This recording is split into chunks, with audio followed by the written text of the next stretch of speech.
Olá, meu nome é Isaac Germano Carniol. Eu quero agradecer inicialmente à equipe do Conautismo, que muito gentilmente nos convidou para falar sobre autismo. Existe muito na literatura, informações, etc., sobre o autismo na criança, diagnóstico, etc. Eu quero apresentar aqui a nossa experiência com pacientes autistas adultos, seja aqueles que tiveram antecedentes de autismo desde tenra infância, ou outros onde o autismo se manifestou mais tarde, as comorbidades e etc. E vamos então à nossa apresentação. Meu nome é Isaac Germano Carniol. Alguns aspectos do meu currículo vocês podem ver aqui. E o importante é que eu passei por uma fase longa como cientista, atuando na área não só bioquímica, como comportamento animal, comportamento humano, psicofarmacologia, psicobiologia. Tive formação em psiquiatria clínica, estagiei no exterior, com pós-doutoramento, e fundamentalmente, na palestra de hoje, Autismo no Adulto, provavelmente vocês vão ver todos esses aspectos ligados à clínica do autismo no adulto. Eu quero acentuar que essa palestra, apesar de ser eu quem está apresentando, ela foi toda elaborada em conjunto com minha esposa, Patrícia Siqueira Lopes Carniol, a quem o eventual mérito dessa apresentação deve ser dividido. Bom, nós vamos falar um pouquinho de diagnóstico psiquiátrico. E há aproximadamente 160 anos nasceram duas pessoas que marcaram profundamente a história do estudo da mente humana.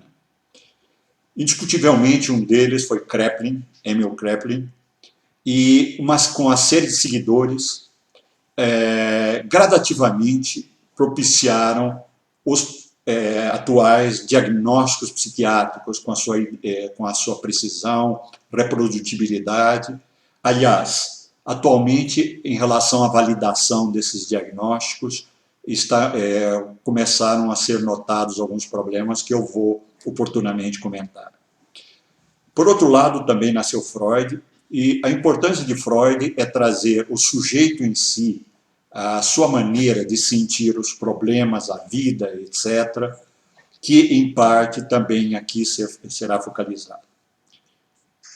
E, em relação aos diagnósticos psiquiátricos, até recentemente, eles giravam em relação ao aspecto categorial, de tudo ou nada, preto ou branco, e que deu origem à chamada psiquiatria biológica, onde a sintomatologia procurada cada vez seria mais exata, quais sintomas, em que intensidade, etc.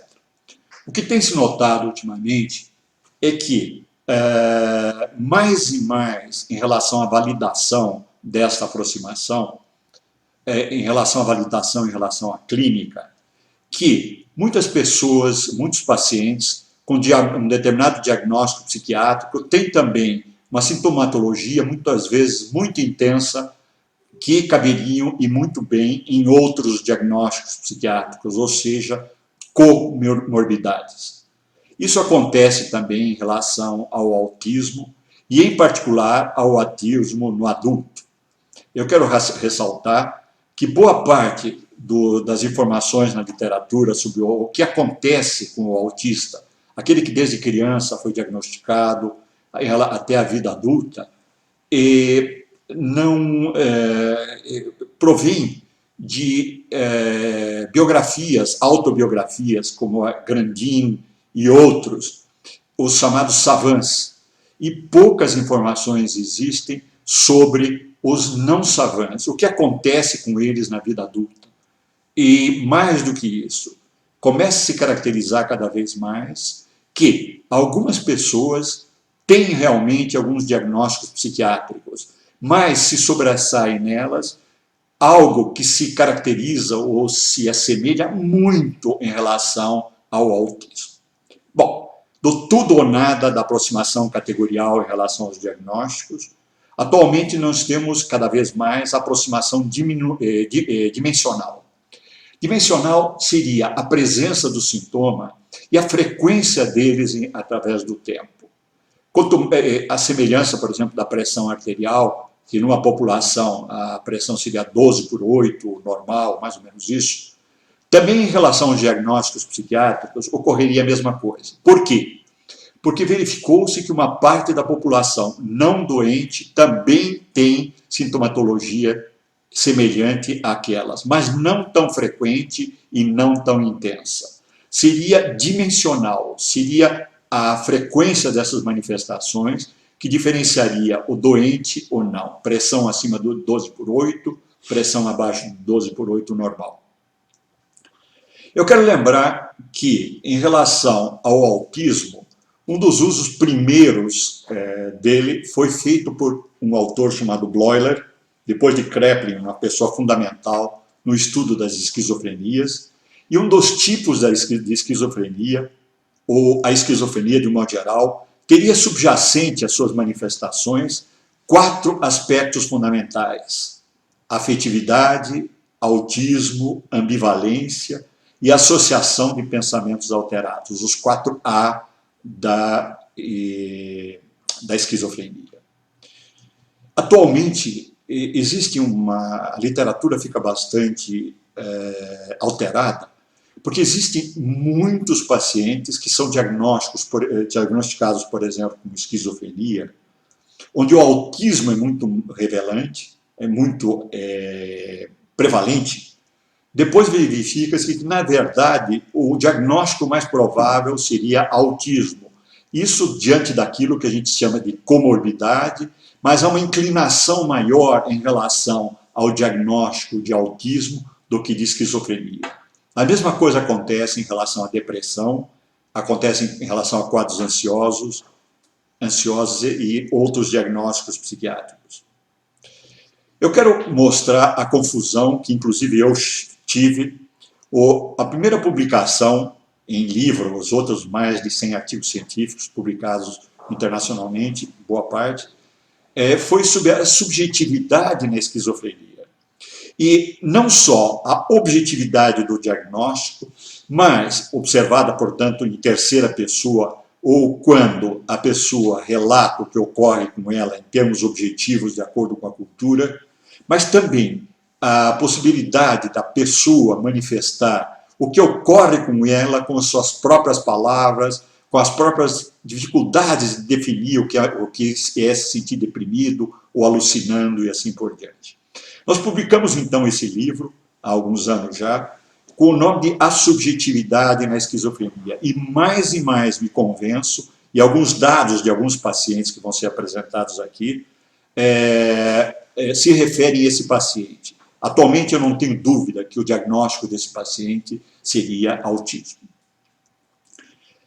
Em outro livro, Faces da Mente, já publicado também, nós fomos tentar ver quais, do ponto de vista levando em conta autores como Antônio Damasio e outros neurocientistas, como como funciona a mente no sentido de levar em conta não somente o inconsciente psicanalítico, mas dessa vez um inconsciente considerado do ponto de vista biológico, do ponto de vista de funcionamento mental também. E como essas noções biológicas fazem com que sejam produzidos modelos de mente e como esse tal de inconsciente interfere muito em relação à nossa consciente, como os dois se relacionam. E, finalmente, um terceiro livro, dessa vez publicado em e-book, pode ser encontrado para aqueles que se interessarem em qualquer livraria Cultura, Amazon e assim por diante. Nesse livro, então, nós não apenas fazíamos o diagnóstico clínico, que eu chamo de terceira pessoa, do que estava ocorrendo com aquele adulto com diagnóstico de autismo, mas, surpreendentemente, a semelhança dos savants, dos sábios autistas, surgiu toda uma manifestação sob a forma de arte, de poesias, desenhos e pinturas, que mostravam o que ocorria com aquela pessoa que tinha esse diagnóstico. E, nesse mesmo sentido, eu gostaria de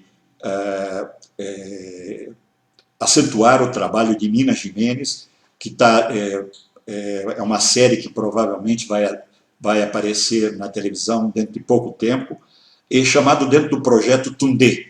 Esse aspecto Tundê é a história de autistas, não só focalizados do ponto de vista da ciência, que é importante, mas também do ser humano que tem essa manifestação e também e principalmente daqueles que o cercam, dificuldades, preconceitos e assim por diante. Bom, eu vou focalizar primeiro o autismo. E o autismo que surge, se é que a gente pode chamar esse nome, eu quero focalizar bem nesse primeiro caso, que não é só depressão. É um isolamento em relação ao meio, que não respondia a qualquer tratamento psiquiátrico tradicional, inclusive eletroconvulsoterapia. E acontece o seguinte, esse era um artista que teve esse aspecto de afastamento do mundo de adulto. Então, eu quero focalizar já aqui que o autismo na criança muitas vezes se manifesta depois que ela vai à escola, tem dificuldades de relacionamento com as outras crianças, um isolamento, dificuldade de aprendizagem, muitos autistas, inclusive, têm dificuldades intelectuais muito graves. E aqui eu não estou focalizando um autista com essas características aparentemente na infância. É muito difícil reconstruir histórias. Eu estou focalizando já um adulto que entrou num grande... Quando o aspecto externo era como que de um autismo, o diagnóstico dele, não estou afirmando que seja autismo. Mas quando ele procurava e reproduzia através de desenhos o que ocorria com ele, veja uma confusão e a linha do meio escura, mais acentuada, onde um tipo de barreira começa a ficar aparente, tentando separar essa confusão. No caso, é muito difícil de saber se seria de dentro do inconsciente ou de fora, a dificuldade de contato com o mundo, mas, de qualquer maneira, uma representação nesse sentido, e talvez essa seja uma novidade nessa minha apresentação, onde vão aparecer não apenas as barreiras, mas o que ocorre com aquele indivíduo que está apresentando aquela barreira em relação a contato consigo próprio, com o mundo, com os outros, com a família, etc.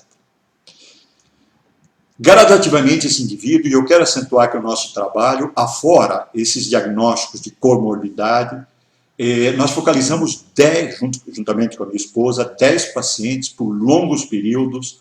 Alguns desses pacientes, o contato com eles foi gravado, reproduzido, e é interessante que muitos deles, surpreendentemente, como eu falei, focalizavam aquilo que se passava com ele através do que chamávamos de arte bruta. Não é uma arte estudada, eram pessoas que nunca tinham feito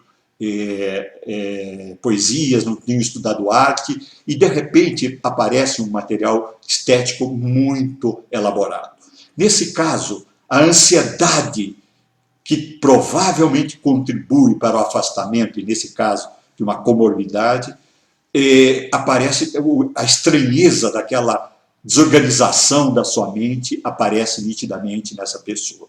E ela representou através de um desenho.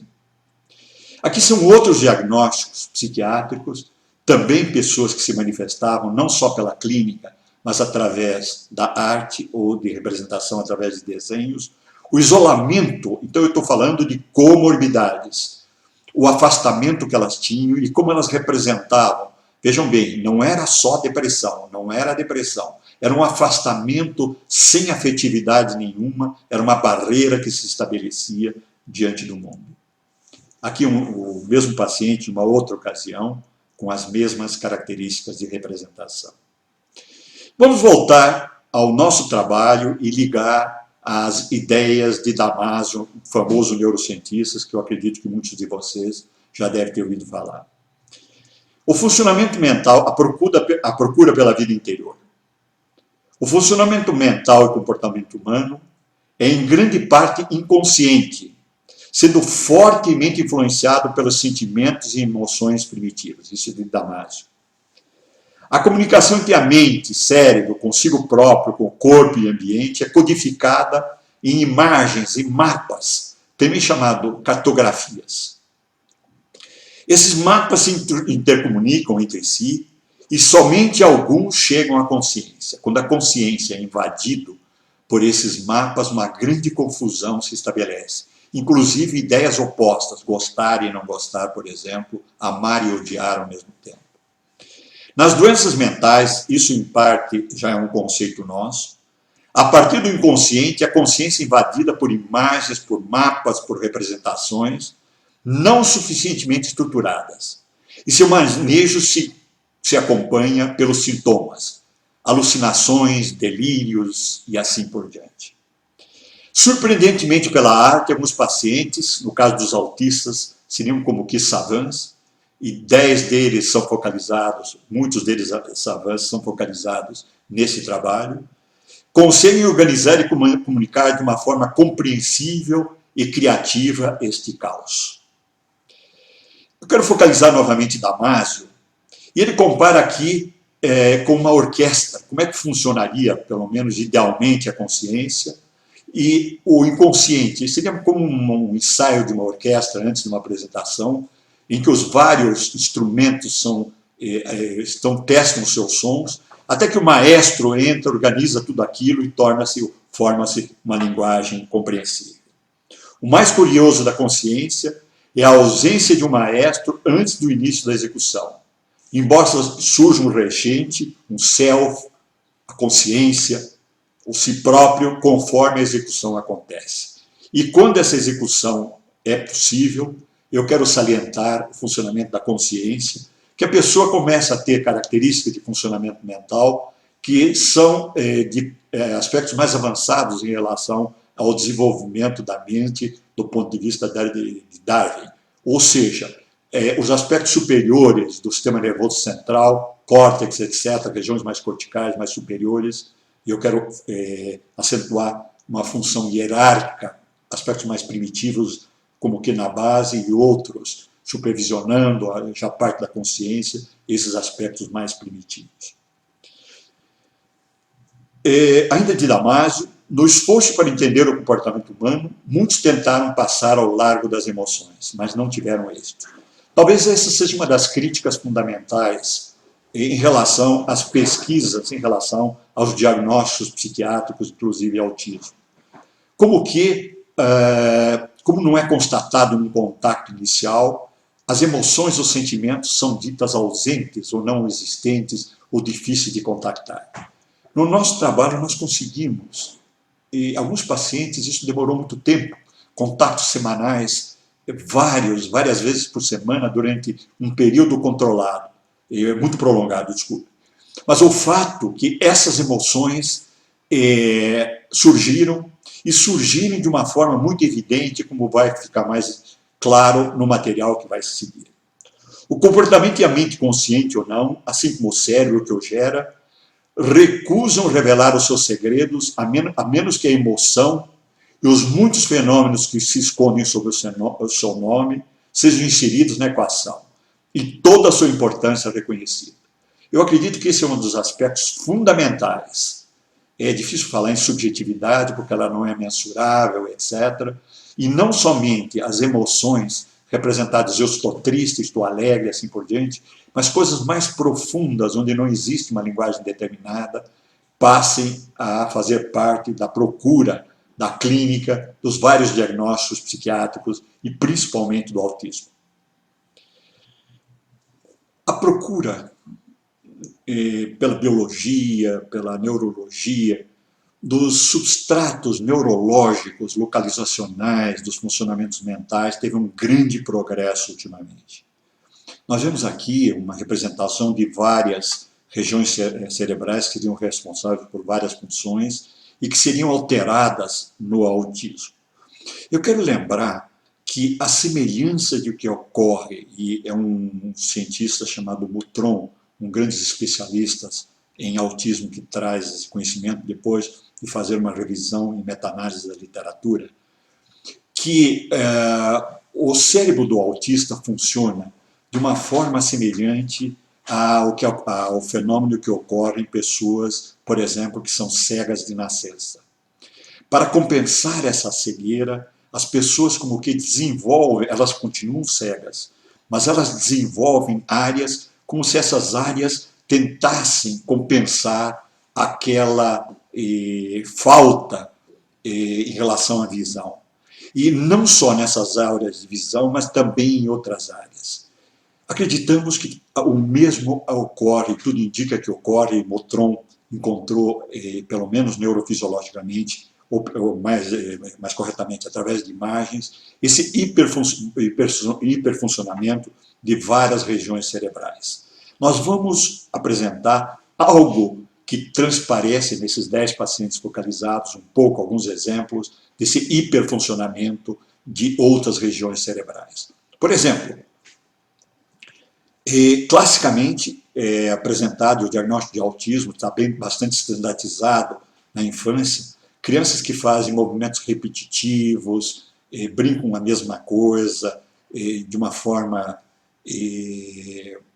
que para o adulto até, essa criança é muito tranquila, ela coloca os carrinhos em ordem, não incomoda e assim por diante, mas assim que ela entra na escola, vê que, a não ser nesse mundo perfeito de organização, esse sujeito não consegue se adaptar, não consegue ter amigos, muitas vezes é alvo de bullying e um fenômeno autista muito grave começa a ocorrer, alguns deles, inclusive, que eram classificados dentro da síndrome de Asperger, muito inteligentes, que se desenvolvem em muitas áreas, mas são pessoas usualmente muito sofridas.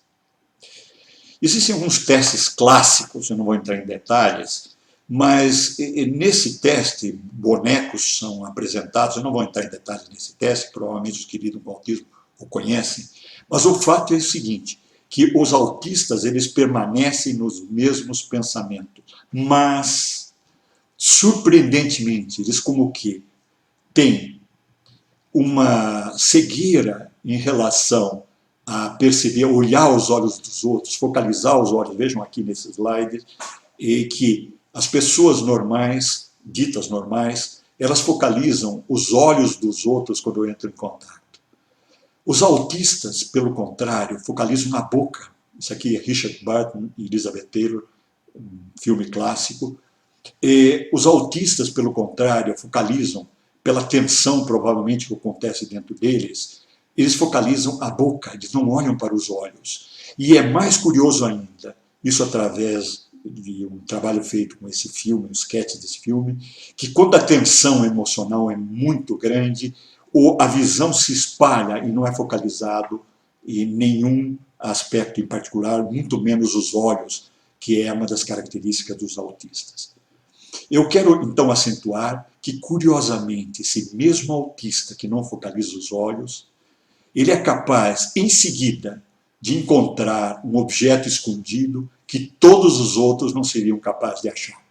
Eu vou dar um exemplo clínico com um dos nossos pacientes. Ele foi com o pai comprar um boné numa loja que nunca tinha estado.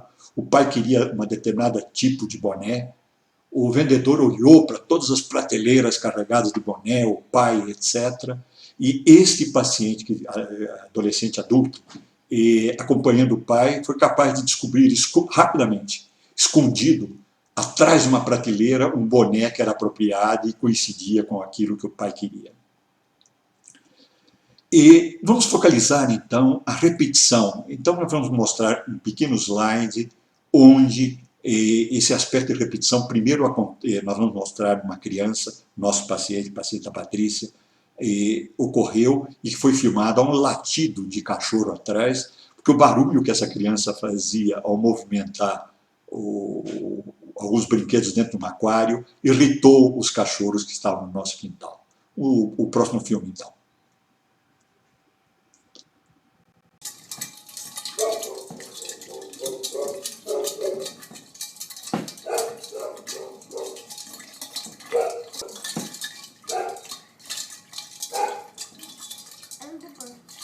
Vamos ver como é que isso acontece na vida adulta. Um dos nossos pacientes, ele não apresentava esse movimento dentro do aquário, talvez até metaforicamente apresentado. Mas em alguns momentos ele começava, e vejam bem, é um paciente que teve um destaque em relação a planejamentos econômicos, que tinha características autísticas desde a primeira infância, e nem sempre isso acontece, e que, de repente, como que explodiu. Esse paciente já no isolamento total em relação ao mundo externo, não era depressão, não respondia aos tratamentos antidepressivos. Esse paciente levantava no meio da noite e dava, durante 3 ou 4 horas, voltas seguidas em torno da cama. Ele só parava quando ele cansava, não aguentava mais fisicamente. E para nós corresponde, no adulto, a essa manifestação. Esse outro paciente que nós focalizamos nesse slide a seguir, ele tinha uma necessidade de perfeição muito grande.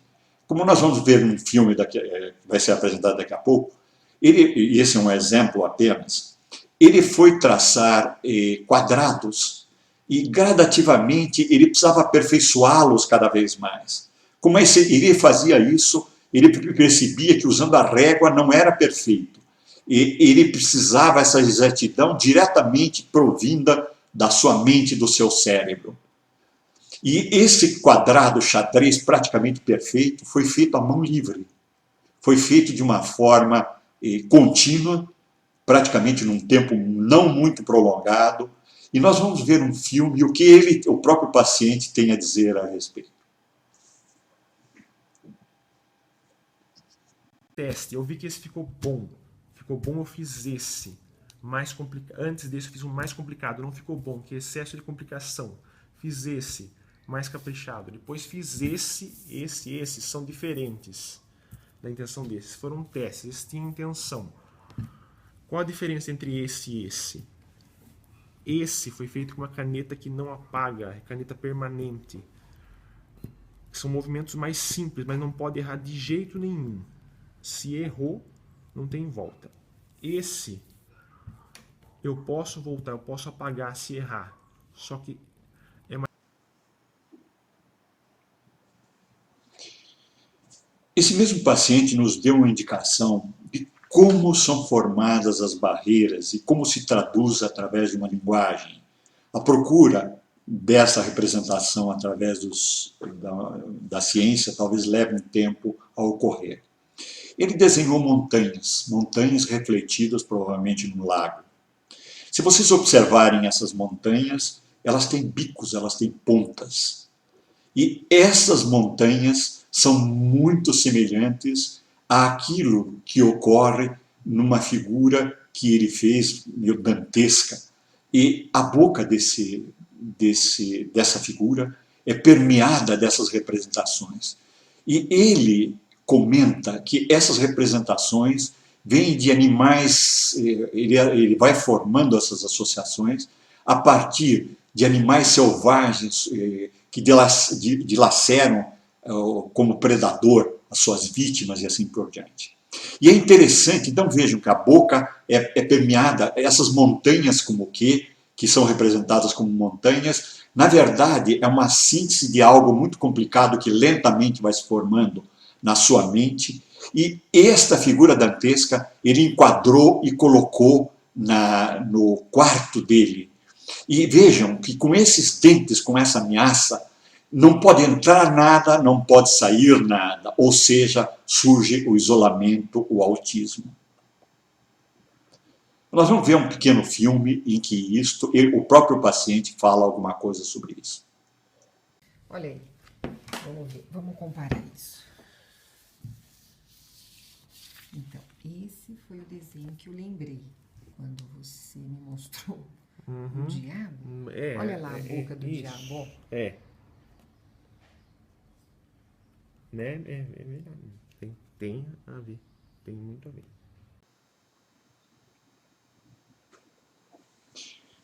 Bom, vejam os detalhes. Esse é um famoso autista, Asperger, na época, o DSM-5 considera, não focaliza o Asperger dentro de um aspecto, dentro de uma aproximação mais geral, dentro do autismo.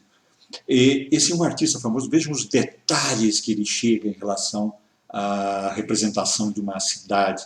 E vejam que esse nosso paciente, e isso vai ser alvo de um próximo livro nosso, onde representaremos a complexidade que ele atinge nessa necessidade de perfeição, de representação do seu mundo interno.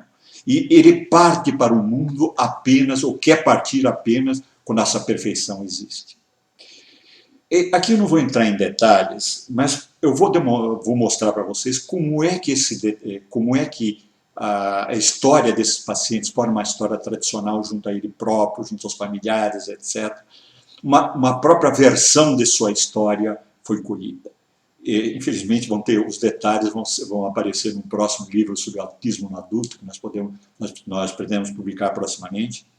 E esse paciente, então, colocou a fábula de sua vida. Nessa fábula, ele veio, aqui está em detalhes nas suas próprias palavras, ele vem numa família muito saudável, aparentemente, com mãe muito afetiva, mas autoritária, o pai meio ausente, mas tomando conta da família, uma irmã e ele próprio. Ele vivendo nesse mundo protegido, nesse mundo encantado, onde os problemas começam a surgir quando ele vai na escola. Ele fica isolado no recreio. Vejam bem, esse é o paciente que atingiu uma posição muito importante em relação ao planejamento de políticas públicas no Brasil. Vejam que ele na escola não consegue se comunicar, fica ausente, não entende absolutamente nada ou muito pouco do que é apresentado. Ele apenas quer brincar, ele quer ficar nas suas repetições. Um dia ele vai na garagem e descobre revistas científicas, revistas sobre arte, e de uma forma intensa começa a lê-las, e cada vez mais ele se isola nesse mundo, e cada vez mais consegue participar do mundo de fora. O que acontece? Já com 9 anos, a família desesperada, a mãe com uma régua, de uma forma coercitiva, tenta fazer com que ele aprenda, porque a professora avisou que ele vai ser reprovado. E ele aprende de uma forma coercitiva, o que então a sua espontaneidade não conseguia se adaptar. Aliás, é muito comum que o autista ele tenha uma forma particular de se aproximar do mundo.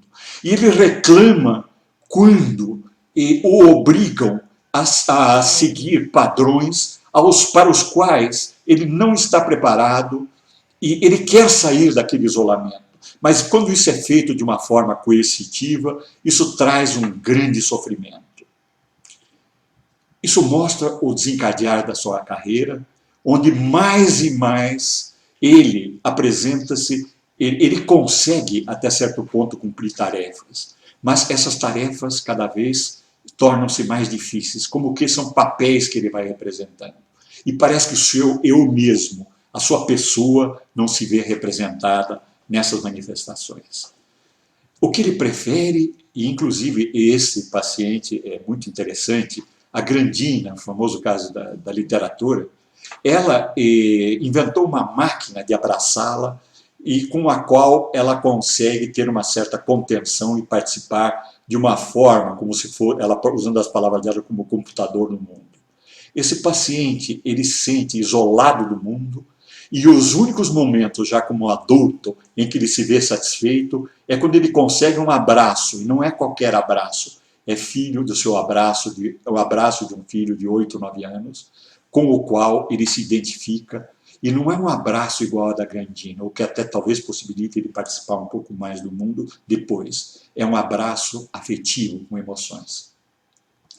Aqui é a representação que ele faz do seu mundo externo, ou como é que ele lida com as relações sociais de uma forma muito confusa. A cada momento ele é obrigado a estabelecer padrões, que ele como que não sabe o que vem de dentro, ou o inconsciente não se manifesta, a pessoa não percebe, mas esse inconsciente invade a consciência, e vejam a confusão que se estabelece dentro desse ser. E através de poesias como essa, infelizmente eu quero referir a poesia ao qual ele produziu, ele diz, meu Deus, eu repeti padrões, eu não fui ninguém. Eu consegui representar vários papéis e chegou um momento da vida que o meu Asperger, o meu autismo ficou claro. Eu não consigo mais participar do mundo. Eu não estou deprimido e, no entanto, não consigo participar mais do mundo. E um outro paciente representa isso, que a sua mente, o seu ser, é representado por placas metálicas, modelos sucessivos que ele é obrigado a ter para sobreviver no mundo. Então vejam que aqui eu estou trazendo uma ideia um pouquinho diferente, que muitos autistas conseguem como que sobreviver até um determinado momento de exposição interna. Até que isso não mais é possível, e até esse ponto ele usa como que placas metálicas, representações, figuras, como se fosse um teatro da vida. Esse mesmo um dos pacientes mostrou isso através de um exemplo muito claro. Ele tinha um medo enorme de altura, é um paciente autista. Ele tinha um medo enorme de altura. E, no entanto, ele foi para Campos do Jordão, não sabendo nada de alpinismo. Ele subiu a Pedra do Baú, segurou, quase precisa ser um alpinista para subir nessa montanha, nesse monte, esse pico. E ele conseguiu, como ele conseguia até então na vida, subir automaticamente essa montanha, que poucos conseguem fazê-lo, pelo menos os não preparados fisicamente. Quando ele chegou no alto, e vejam que forma uma barriga em cima, ele deitou-se com o corpo protegido e apenas pôs o rosto para fora para ver onde é que ele estava. E quando ele viu, ele se atemorizou com a altura, ou seja, o autismo dele chegou a um nível onde ele era obrigado a ter contato com o mundo, e nesse contato do mundo ele entrou como que em paralisia, com barreira, e tiveram que carregá-lo para baixo porque ele não conseguiu mais descer. Vejam esse paciente se protegendo do mundo externo. E eu quero trazer uma outra coisa, que a pessoa se protege também do mundo interno. É a bagunça do externo que aparece em determinadas... Ele consegue representar o externo, que ele não consegue pensar sobre ele de uma forma adequada, e esse slide representa isso de uma forma muito clara, mas também ele está apreensivo com o seu mundo de dentro, com o seu inconsciente, que de alguma forma, às vezes com essas manifestações de estímulos externos, mas às vezes através de memórias também se manifesta. O medo dele é muito grande. Ele representa, com o grito do monte, o que está ocorrendo com ele. Nesta barreira que se estabelece, é incrível que alguns se desenvolvem cientificamente, tornam-se savants e assim por diante. Mas outros, de uma forma, não aguentando os buracos na vida, as dificuldades, etc., eles caminham para uma ideia racional muito perigosa. E esse paciente, diante das dificuldades, do sofrimento, ele caminhou para várias tentativas de suicídio. E é interessante que, mesmo no suicídio, vejam portas fechadas, o sujeito estatelado diante das portas, mas vejam esse olho ter uma chave diante dele. Mesmo depois da tentativa de suicídio, ele tem ainda, ou se reabre, uma esperança de abrir uma das portas de participação no mundo. Essa barreira se estabelece em relação ao mundo.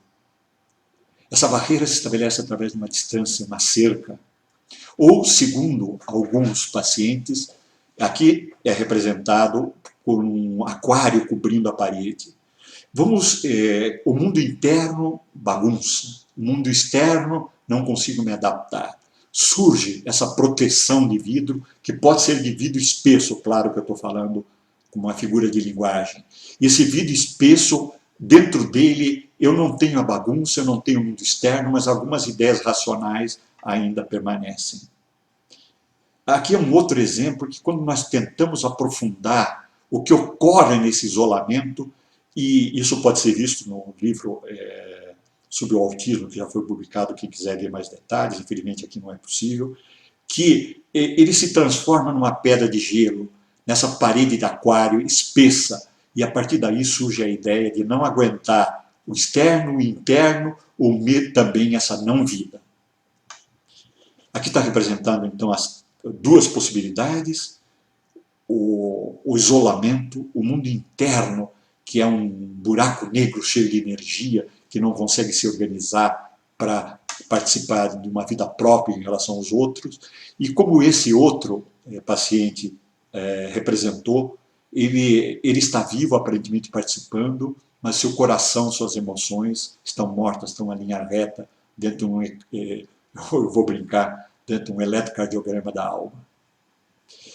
A sua possibilidade de participação se dá com muita dificuldade. Então, dentro do autismo, ele se mostra estático, ele procura participar da vida como se fosse, para ele é sentido como uma máquina de moer carne. Ele se sente despedaçado. O filme Rain Man, quando o sujeito é muito estimulado, ele fica totalmente perdido. O meu paciente na Pedra do Baú, que precisou ser carregado para baixo, porque não conseguia mais. E isso lhe traz complexos muito grandes, memórias de fracassos. Ele se sente despedaçado por dentro, e o que reflete no espelho da vida é um nada. Eu não sou nada, eu não sinto nada. E muitos até focalizando o aspecto savant, pensam que ele progrediu, que ele está participando da vida. Muitos dos nossos pacientes mostram que essa participação é muito parcial. Surge um labirinto sem saída, onde formam-se pensamentos, lembrar aquele hiperfuncionamento cerebral no tronco. Esse labirinto não leva obrigatoriamente uma participação externa. São pensamentos, são metáforas de signos. Imaginem, metáfora de signos, o indireto do indireto, que é uma poesia apresentada num dos livros que por nós publicamos. Novamente, o isolamento. Bom, isso é confundido às vezes com alucinações, daí o perigo dos diagnósticos, das comorbidades. Na verdade, esse paciente fala, não é que ele estava tendo alucinações, ele falava consigo próprio, a sua boca falando com o seu ouvido. Dentro do seu isolamento, seria uma tentativa de participação, pelo menos como ele imaginava de participação. Nos momentos de maior tranquilidade, onde o contato conosco era sentido de uma forma tranquila, esses pacientes, não isoladamente, mas conosco, eles produziam alguns versos, algumas poesias, desenhos, e alguns deles eu vou focalizar agora. Vejam bem essa poesia, Como sei. Como sei que menospreza, assim como meus pais, o fato de poder olhar o mundo com mais visão, seja lá na mecânica ou na física do mundo. Sei que acha que pessoas que mexem com mecânica são insensíveis para outras formas de expressão humana. Ele fazia muitos projetos, ele fazia muitos cálculos, provavelmente tentando dar uma forma à sua mente. Tenho vontade de mandar todos vocês para o inferno, porque não entende que faz parte de uma visão do mundo, a minha visão do mundo. Sei que menospreza a mecânica como arte para insensíveis em outras formas de expressão, mas sei que cada um nasce de um jeito, e meu jeito é ser engenheiro da vida, poeta da ciência e profeta do amor. Próximo favor, eu vou pôr. Bom, muitos desses pacientes têm outros diagnósticos psiquiátricos na tentativa de participar do mundo. Esse paciente em particular tinha o diagnóstico de autismo desde os 2 anos de idade, nem todos têm isso tão claro. E eles entraram com outras manifestações psiquiátricas, com comorbidades, e nesse caso eram prescritos antipsicóticos. E, na ocasião, uma propaganda do neurolético, do antipsicótico que ele estava tomando, estava em cima de uma mesinha minha, e ele falou, Isaac, é assim que eu me sinto com os remédios. Então, como que dizendo que aquela barreira, que naturalmente, aquele aquário, aquela parede de aquário, que se estabelece como uma tentativa de sobrevivência, aquilo pode atrapalhar a sua vida. Melhora a alucinação, melhora o delírio, mas pode atrapalhar a sua vida como um todo. E ele escreve, me sinto branco. Sinto como se meus sentimentos antes saturados de vida estão distantes. Distantes, mas onde estão? Estão em mim. Esse remédio apenas os anestesia. Então seria bom parar de tomá-los. A esperança não morre, e nem sentimentos em mim morrerão. Ele tenta fugir desse mundo todo, fugitivo tem esperança. Ele quer participar do mundo, mas de uma forma suportável para ele. Ele quer aliviar o tormento que vem do seu mundo interior. Uma outra poesia, podemos, do mesmo paciente. Podemos, se podemos dizer viver. Não sei se vivemos ou se nos isolamos numa bolha onde vivem pessoas com baixa resistência à contaminação. Como uma pessoa alérgica a tudo. Quero dizer que nosso mundo existe em várias dimensões ou visões, onde temos humanos que, guiados por sua individual visão, se desenvolvem com outros guiados por outra visão. Em minhas infinitas solidões, me vejo fechado em meu mundo, esse mundo que tantos tentaram me tirar, e me pergunto apenas a vida se nós humanos, seja ele cristão ou muçulmano, não estaremos fechados em duas bolhas que nos levem a desentender. Falo não por mal, não por condenar o cristão, muçulmano, qualquer cultura e visão. Digo de coração, de alguém que viveu muito tempo na solidão. Se essa bolha, se esse aquário, não seria refúgio para considerar o nosso irmão contaminação, quando na verdade é apenas um ser de diferente visão. Eu quero relembrar a história daquele paciente com a régua. E o paciente muitas vezes não se queixa que tiraram ele do mundo interno dele, mas a forma como foi tirada. Ele precisa aprender a usar toalete, a se alimentar e assim por diante, mas se possível que isso seja dentro de um ambiente afetivo, menos punições possível. É isso que muitos desses pacientes já adultos, e numa fase que as crianças não têm capacidade nem desenvolvimento cerebral para manifestar, traziam muito frequentemente. A procura deles é por parceria, amigos com os quais eles podem compartilhar. No caso desse paciente, era uma moça que ele procurava um amor, que ele procurava a todo custo, talvez idealizado, mas que talvez o tirasse daquele isolamento de uma forma mais suave e permitisse manifestar, por exemplo, sua eroticidade, sua sexualidade de uma forma criativa, de uma forma que levasse a frutos. Esse aqui é um outro paciente, aquele que teve um grande desenvolvimento, e eu quero ressaltar que um dos pacientes focalizados é uma das maiores autoridades brasileiras numa determinada área de medicina, e se eu falasse o nome dessa pessoa, meu paciente, vocês se surpreenderiam. Ele conseguiu, através da vida, subir vários Monte do Baú, como é que chama? Monte do Baú. Mas chegou num ponto, ou muitas vezes na vida, ele teve a sensação que não conseguiria. Isso aqui como um paciente que tentava participar, então, de uma reunião de planejamento, mas que em seguida as ideias eram entrecortadas por pedaços, lapsos de ideias sobre o filho, se o filho ia para a escola, o Selic, afinal uma bagunça que vinha de dentro muito grande. Ele não conseguia participar da reunião. E subitamente ele fala disso de uma forma poética. Tiroteio. Igual aos filmes da Segunda Guerra Mundial. Levanta a cabeça fora da trincheira, zumbidos de bala, pensamentos, pedaços de pensamento passam pelas minhas orelhas, mas não são balas, são pensamentos. Meu Deus! Todo dia, toda hora, todo minuto, essa batalha feroz, sangrenta e mortal, luto contra mim mesmo. Palavras, frases, pensamentos vêm e vão. Vejo-me como um alvo no meio do tiroteio. Se eu não tomar cuidado, me proteger, viro vítima de um tiro, de um pensamento, sim. Acho que é isso. Se me levantar, sair da minha trincheira, ir singelamente ao meu objeto, viro uma vítima de palavras, frases, pensamentos, sou eu mesmo o autor desses disparos. É o Rayman. Quando se posta diante de um estímulo que ele não consegue, só que essa pessoa consegue trazer uma linguagem em relação a isso. Ou então, cachoeira de pensamentos. Os pingos d'água caem, me atingem, alguns doem, outros refrescam, outros ainda me acertam, criam um visual fantástico.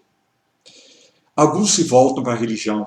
Eu tenho uma paciente que reza o dia inteiro, tendo em vista se afastar desse isolamento que tardiamente se instalou na sua vida e que não melhora com os tratamentos antidepressivos, internações em hospital e assim por diante. Eles procuram como que, através da religião, da fé, um corredor de Deus. Algumas preces são muito pungentes, vou reproduzir alguma delas. Rezo porque, apesar de estar vivo, não sei o motivo da minha existência. Rezo por escuro estar à minha volta. Oro para que a vontade de Deus seja feita no mundo, onde a tendência é esquecer Deus. Peço a Deus que, como ilumina o dia com o sol, ilumine o meu caminho. E quando descanso à luz da lua e da noite, renova-me, iluminando o meu caminho. A verdade está dentro de nós sempre, mas a consciência dela nem sempre. E essas preces foram, esse menino tentou, de uma forma desajeitada, adolescente, quase adulto, participar de um namoro, não sabia beijar, não sabia abraçar, a moça o largou. No desespero do romantismo que ele tinha, esse é um outro que vivia lendo revistas, enciclopédias, assim por diante, no desespero, ele apela para Deus como uma última tentativa de sobrevivência. Ou então, olhar divino. Me sinto isolado, com o destino certo, mas nestas horas é que tenho a necessidade de dizer a mim mesmo que Jesus e Maria olham por mim. Me sinto tão frágil como um feto que, rezando o terço, eu esteja pedindo: Jesus e Maria, olhem por mim. Ainda sou tão frágil que a minha única esperança nesse momento é que tenho seus olhos divinos virados para mim e para todos os que necessitam. Quero lembrar da Grandin, uma máquina de abraço que ela inventou, e lembrar do meu paciente, que o abraço do filho dele era como que um olhar divino, Jesus voltando à Terra, abraçando a todos nós. Vivi mergulhado em escuridão, onde o que eu na fragilidade procurava era uma luz de Deus. A luta dele, um Cristo lutando contra o vento do mundo externo que ele não consegue suportar. Ou ainda, esse paciente quase nunca tinha chorado. Ele diz que tem uma intuição que o acompanha já adulto, quase adulto, que o acompanha desde criança. Esse adulto, ele foi diagnosticado com autismo, como eu falei, desde os 2 anos de idade. E é interessante ver o que acontece com o autista adulto. Existem poucos estudos a respeito. E eu acho que nesses estudos, o que a própria linguagem do autista, porque ele muitas vezes tem a possibilidade de manifestar isso. Esse paciente fez esse desenho que era a intuição dele, e eu espontaneamente falo: puxa, nem mamãe nem bebê, um berço vazio, uma cadeira vazia. Ele chora convulsivamente pela primeira vez na vida dele, uma das primeiras vezes, de uma forma tão intensa. E me diz: puxa, Isaac, sabe que minhas lágrimas existiam, mas eram lágrimas congeladas. Aí vem o último slide. Finalmente, nós vamos terminar nossa palestra. Como neurocientista, eu estudei formas de isolamento em modelos animais submetidos a estresse, agentes químicos, a catatonia humana e a passividade posicional ou catatonia experimental em animais de laboratório. Em episódios de terrorismo, como aconteceram recentemente, onde o pavor se instala, muitas pessoas voltam para casa e conseguem continuar a vida, mas muitos ficam como que paralisados até fisicamente. Eu quero lembrar, então, que provavelmente no autismo, e desde muito cedo, muitas vezes, essa desorganização, onde a única forma de proteção é através de uma barreira, surge ou dessa forma extrema, que é a barreira motora da catatonia, da passividade posicional, aqui seria um estresse pós-traumático, mas através de barreiras onde algumas atividades mentais que, de acordo com a idade, desenvolvimento, apoio, tenham sido introduzidas, manifestar de outras formas. E aqui eu representei, ou apresentei para vocês, algumas destas manifestações. Eu estou encerrando a minha participação. Quero novamente agradecer ao Conautismo por ter essa possibilidade de apresentar algumas experiências minhas, alguns pacientes, algumas manifestações, e dizer que eu me sentiria muito bem se algum de vocês, alguns, todos, lessem principalmente o último livro, Autismo Além do Diagnóstico. Ele foi publicado sob a forma de e-book, pode ser comprado, por exemplo, na Amazon, Livraria Cultura, etc., e que, principalmente, eu acentuo que esse congresso, essa apresentação sobre autismo, se pudessem me dar um feedback de qual foi sua impressão desta apresentação, do livro e dessas outras possibilidades de aproximação em relação à clínica do autismo,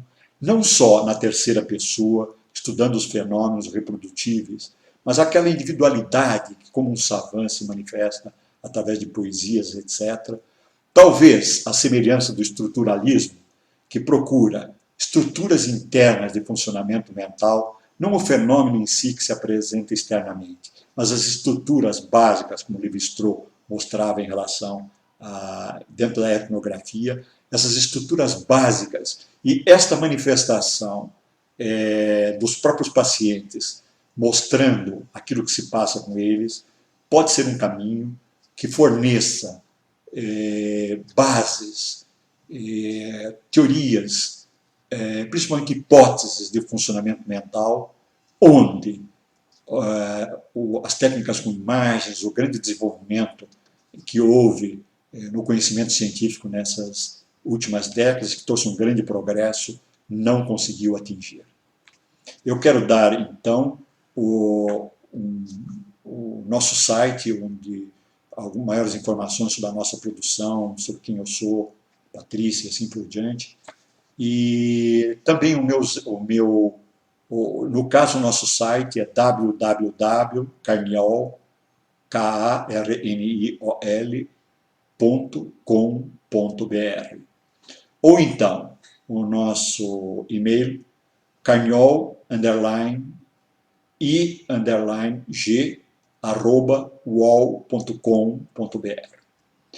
Eu quero relembrar novamente o projeto Tundê, onde talvez seja uma aproximação onde o autista é focalizado não só na sua manifestação clínica, no alvo de especialistas, mas como quem lida no dia a dia com aquela pessoa que tem uma forma diferente de se aproximar do mundo,